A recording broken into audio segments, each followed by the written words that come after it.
Shalom, senang bisa menjumpai saudara kembali melalui channel Generasi Pembaru Bangsa. Doa dan harapan saya adalah agar saudara semua senantiasa dalam keadaan sehat dan penuh berkat. Kali ini saya akan menyampaikan renungan dengan judul Sukses Dimulai dari Impian. Saya yakin renungan ini akan memberikan inspirasi bagi saudara untuk berani memiliki impian besar dalam hidup ini. Sebelum saya mulai, jangan lupa subscribe, like, bunyikan loncengnya, dan share video ini ke banyak orang sehingga video ini bisa menjadi berkat kepada lebih banyak orang lagi. Bagi saudara yang sudah subscribe, saudara bisa memberi komentar di dalam kolom komentar. Tidak semua orang bisa membayangkan akan jadi apa diri mereka kelak pada masa yang akan datang. Mereka yang bisa membayangkan akan jadi apa diri mereka kelak pada masa yang akan datang cenderung lebih berhasil dibandingkan dengan kebanyakan orang. Mampu membayangkan akan jadi apa diri kita kelak pada masa depan disebut sebagai impian, atau bahasa kerennya adalah visi. Banyak orang tidak berani memiliki impian tentang masa depan yang lebih baik karena mereka menganggap bahwa impian untuk memiliki masa depan yang lebih baik hanyalah sebuah lelucon dan khayalan yang tidak mungkin bisa tercapai. Mereka terpasung oleh keadaan mereka saat ini yang serba kekurangan dan keterbatasan. Tersebutlah dua orang anak yang bernama Bonar dan Ucok. Mereka adalah anak yang dilahirkan dalam keluarga miskin dan serba kekurangan. Orang tua mereka hanya mampu menyekolahkan mereka sampai jenjang SMP. Maka sehari-hari pekerjaan mereka adalah sebagai penjual koran di Jalan Putri Hijau di Kota Medan. Jalan Putri Hijau di Kota Medan adalah kawasan perkantoran dan pusat bisnis sehingga terdapat banyak gedung pencakar langit di sana.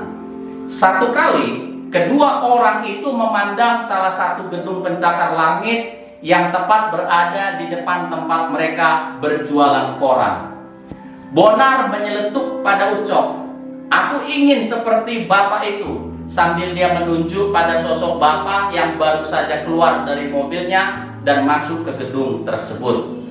Ucok menimpali, "Emang bapak itu siapa, Bonar?" Bonar menjawab, "Bapak itu adalah pemilik gedung itu, bosnya Bang Togar," jawab Bonar. Menepis impian Bonar, kemudian Ucok berceloteh, "Udahlah Bonar, kalau mimpi jangan terlalu ketinggian, entar lu jadi gila. Mana mungkin kita orang yang tidak sekolah bisa seperti bapak itu."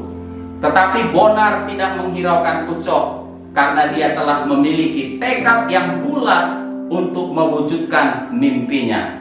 Keesokan harinya pagi-pagi sekali, Bonar telah berdiri tepat di jalan masuk ke gedung itu. Saat bapak pemilik gedung itu lewat dengan mobilnya, Bonar tidak sungkan-sungkan menawarkan korannya. "Pak, koran Pak, saya beri gratis untuk bapak, nggak usah bayar Pak."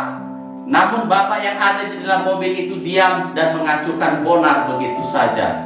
Hal itu dilakukan Bonar setiap hari sampai 2 bulan lamanya.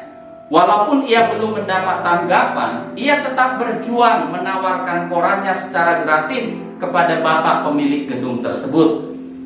Tetapi karena penasaran, akhirnya bapak pemilik gedung pencakar langit itu satu kali menghentikan mobilnya tepat di depan Bonar dan membuka kaca pintu mobilnya sambil menyapa, "Kamu maunya apa sih nak setiap hari mengganggu saya?"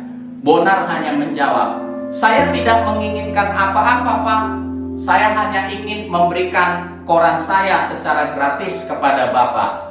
Akhirnya bapak itu menerima koran yang diberikan Bonar. Karena kesibukan pekerjaan, bapak itu baru sempat membaca korannya sore harinya sesaat dia akan pulang. Namun saat dia membuka korannya, terjatuhlah selembar kertas kecil dari selipannya. dan ternyata di dalamnya ada tulisan Bonar yang berkata demikian. Terima kasih Bapak sudah mau menerima koran ini. Saya hanyalah penjual koran di seberang jalan di depan gedung ini. Hal ini terpaksa saya lakukan karena orang tua tidak mampu menyekolahkan saya. Saya hanya tamatan SMP. Seandainya saya bisa bekerja di gedung ini, saya akan bersedia bekerja apa saja, dan saya akan bekerja dengan baik untuk Bapak. Ternyata kegigihan Bonar dan isi surat ini telah menggugah dan meluluhlantarkan hati Bapak pemilik gedung itu, sehingga besok harinya Bonar diterima bekerja di sana sebagai pesuruh atau office boy. Setelah 1 tahun bekerja, akhirnya Bonar diberi kesempatan untuk melanjutkan sekolahnya ke SMA yang belajarnya setiap sore sampai malam setelah ia pulang bekerja. Setelah lulus SMA, ia diangkat menjadi tenaga administrasi. Karena kinerjanya baik dan ia termasuk salah satu karyawan yang berprestasi, maka ia diberi kesempatan untuk melanjutkan studinya ke perguruan tinggi dan mengambil jurusan manajemen. Selama 4 tahun, Bonar menempuh pendidikannya setiap sore sampai malam sepulang dari kerja, dan akhirnya ia lulus. Ternyata setelah lulus, Bonar diangkat menjadi manajer di kantor tersebut. Namun temannya Ucok tetap hanyalah menjadi penjual koran di seberang jalan di depan gedung pencakar langit tempat Bonar sekarang menjadi manajer.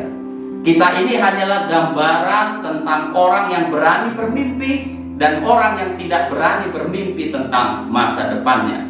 Bonar mengajarkan kepada kita untuk beranilah bermimpi. Walau impian itu kadangkala tampak mustahil sekalipun, tapi beranilah bermimpi tentang masa depanmu. Mengapa kita harus bermimpi tentang masa depan kita? Karena impian memberikan energi kepada kita untuk berjuang dalam pertandingan kehidupan. Impian membuat kita tidak patah arang saat menghadapi tantangan. Impian memberikan kepada kita alasan untuk tetap tabah dan tekun dalam perjuangan. Dan impian akhirnya menghantar kita kepada kesuksesan dan masa depan yang jauh lebih baik. Amin. Jangan lupa saksikan video-video kami selanjutnya. Tuhan Yesus memberkati.